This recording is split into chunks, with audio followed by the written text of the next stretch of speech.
Yeah, I'm going to try to do 3 topics in one video. Sorry I have to do that, but I spent most of the evening editing an interview I did with Hard Bastard yesterday. So basically, this article is by John Solomon. He is somebody who I've heard on the radio. In fact, I also listen to the Dan Bongino podcast. So even though I don't comment as often as I used to on the Russiagate conspiracy stuff, I do listen pretty frequently to news about it. I think it's one of the more important stories. It's just that, things are very slow in developing. But this is an important milestone because it's being publicized and people will not be able to ignore it anymore. Exculpatory Russia evidence about Mike Flynn that the U.S. intel kept secret.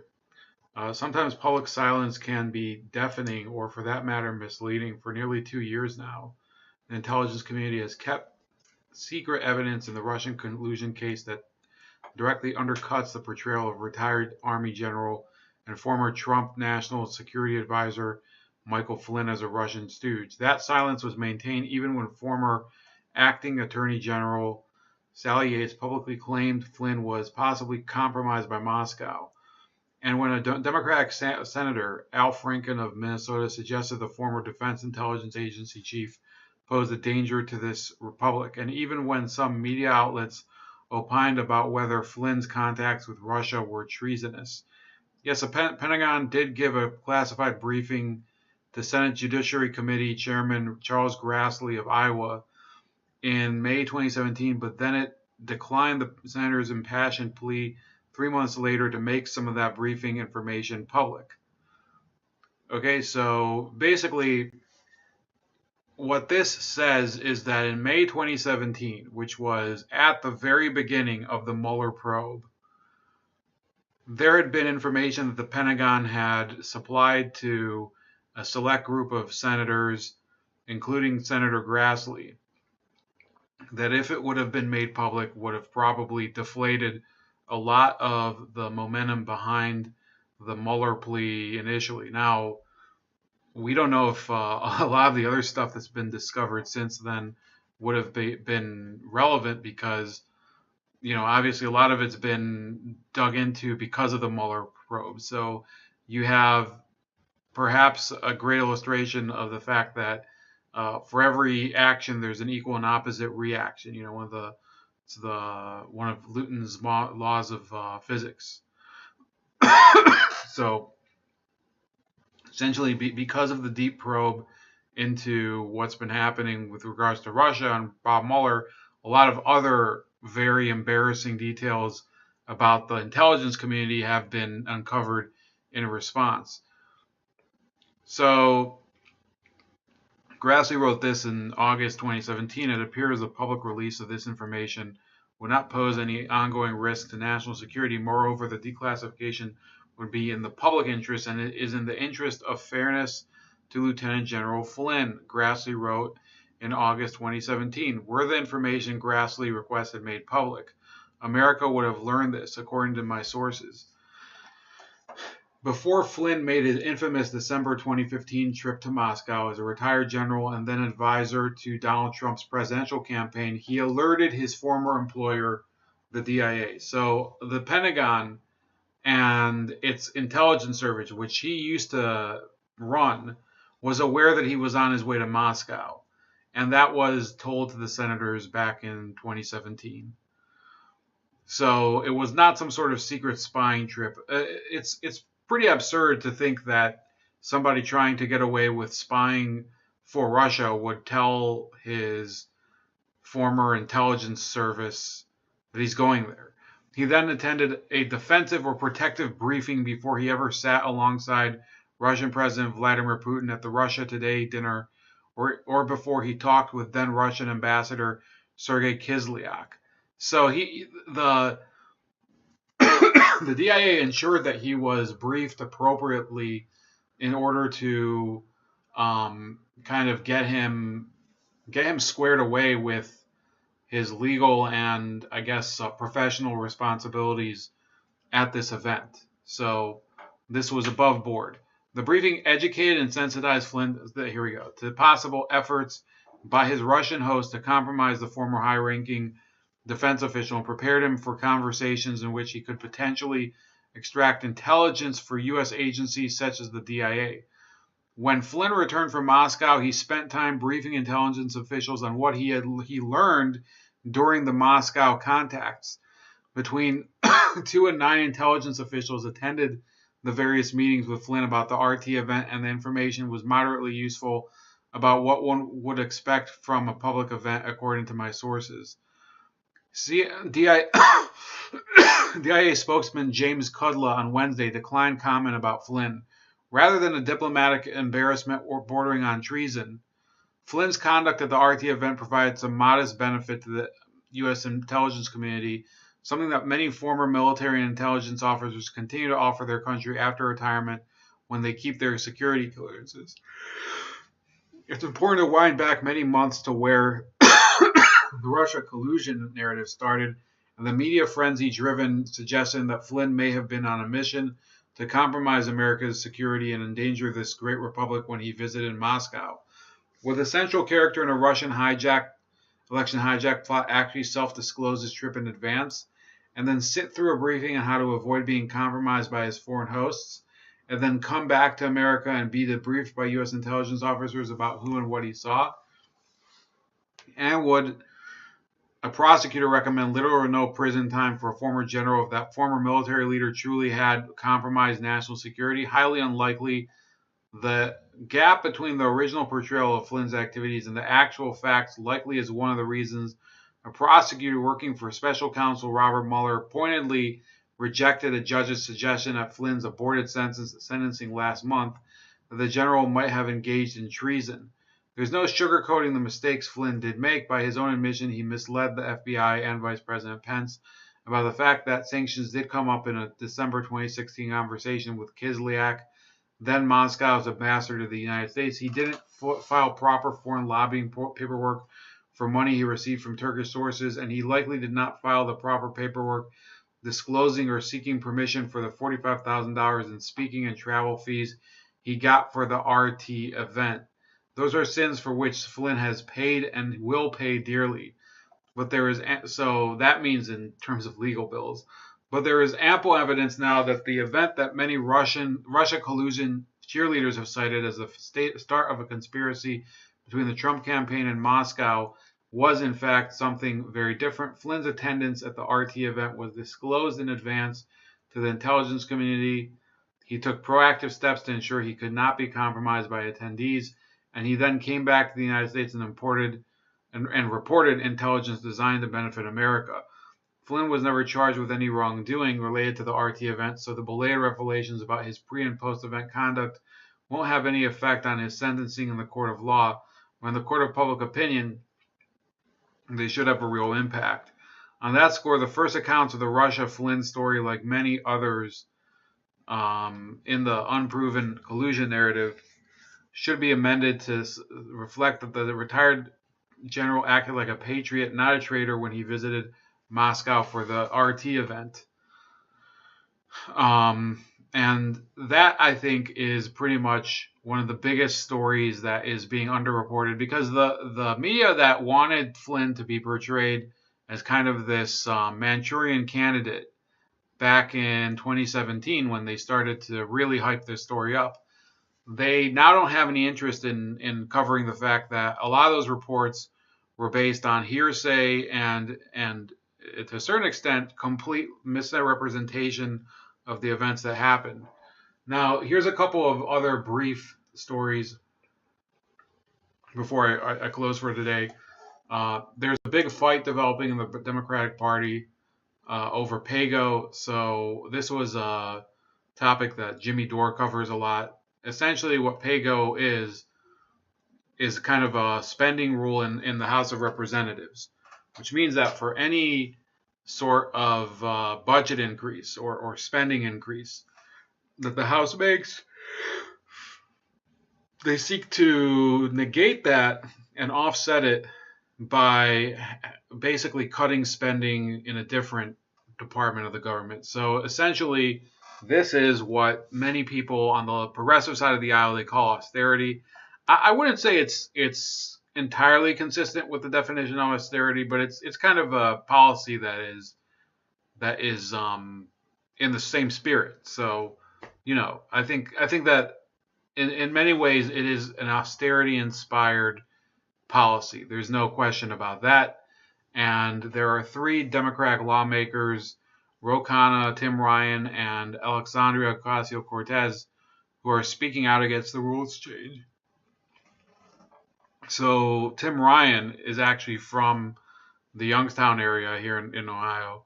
I would imagine that he wants there to be no spending limits, probably because he's for more infrastructure projects, whereas Khanna and Ocasio-Cortez are proponents of the Green New Deal. Now, I personally am against the Green New Deal. I don't think it's actually going to help the environment, and instead, it's probably just going to wreck the economy if it's ever implemented.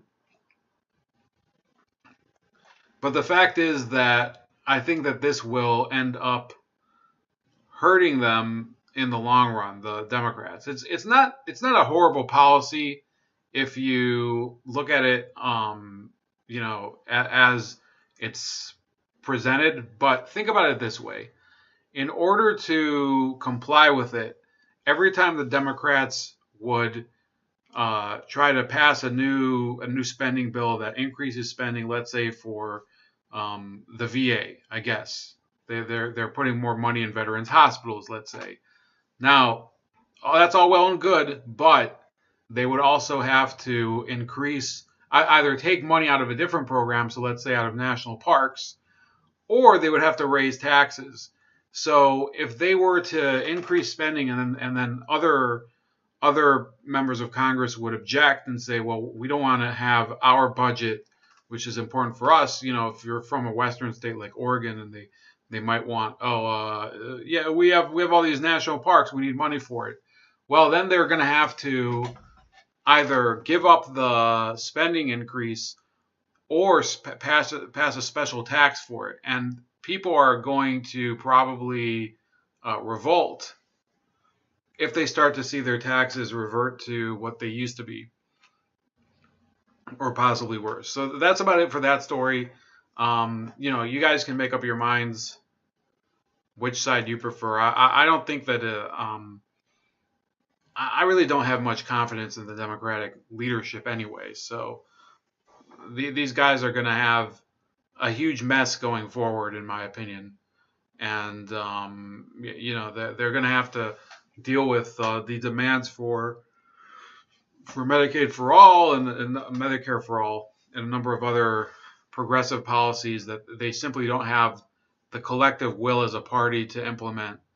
And I'm kind of thankful for that, but that's just me. You have Elizabeth Warren. Everybody's talking about this. Some of it's. So somebody said that this is essentially the same as the Dukakis video where he was riding through a tank. He was riding around in a tank in 1988. This could possibly be worse or not or even I think it could be much worse. So let me see here. Hold on a sec. I'm gonna get me a beer. I think it's like the fourth time I've seen this. Hey, Robert, my husband Bruce is now in here. You want a beer? So you're talking to the camera, and then randomly you're standing in the middle of the room. You decide you want a beer, and then your husband walks in to you doing Instagram, just like you always do. It's just like any other 72-year-old woman would do. I don't know if I think she might be 69 years old, but in any case, it's a very plausible scenario. No, I'll pass on the beer for now. You sure? Okay, say hello to folks. Yes. So this is my sweetie. Hello. And I'm crazy. I love you. I love you too. Thank you for being here. Pleasure. I'm glad you're here. Yeah, enjoy your beer. Who've we got here? I'm glad you're here. This is so unexpected that you would be in the house. The house that we both live in. So far, Skylar and 14 others Hello, Denise. Hi. Fortnite. Good to see you. Who else have we got? Kenny. Is that right? Kenny and the boys. Oh, glad to see you. Is that a Greeny Goddess? Wow, that's a name I'd like to have. So, or as my mother always referred to me, So you can tell she's like taking gulps of it. Like this isn't something she would do, and it's kind of dumb that we have these politicians and it's not only Elizabeth Warren, but that has to be the funniest tape that you could look at of somebody just trying to look as natural as you can while being as disingenuous as possible. Beto O'Rourke also had a horrible kitchen video. Let's see if we can find that one.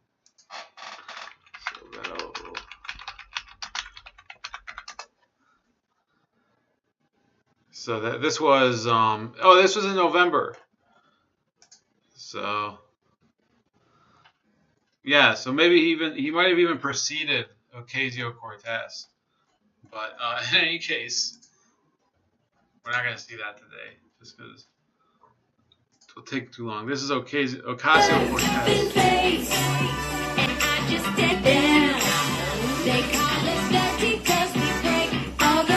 This is like basically our campaign's anthem.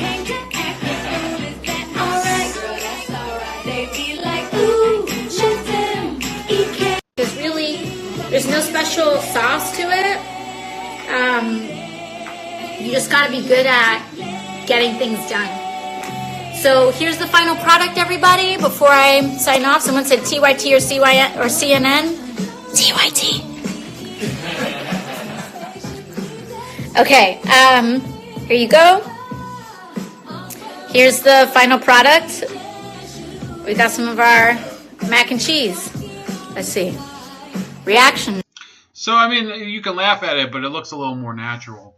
And you know, I think it is a little strange, but if people like watching a congresswoman make dinner, I mean, go right ahead. It just is, you know, it's ridiculous that people are copying this kind of trend. Like, look, there's a lot of problems that are supposed to be tackled by elected officials get completely ignored. Instead, these guys are trying to kind of take advantage of some mild trends in social media in order to kind of make friends or something. Look, if you don't have the personality for it, don't even try. You know, I think Donald Trump does very well with Twitter.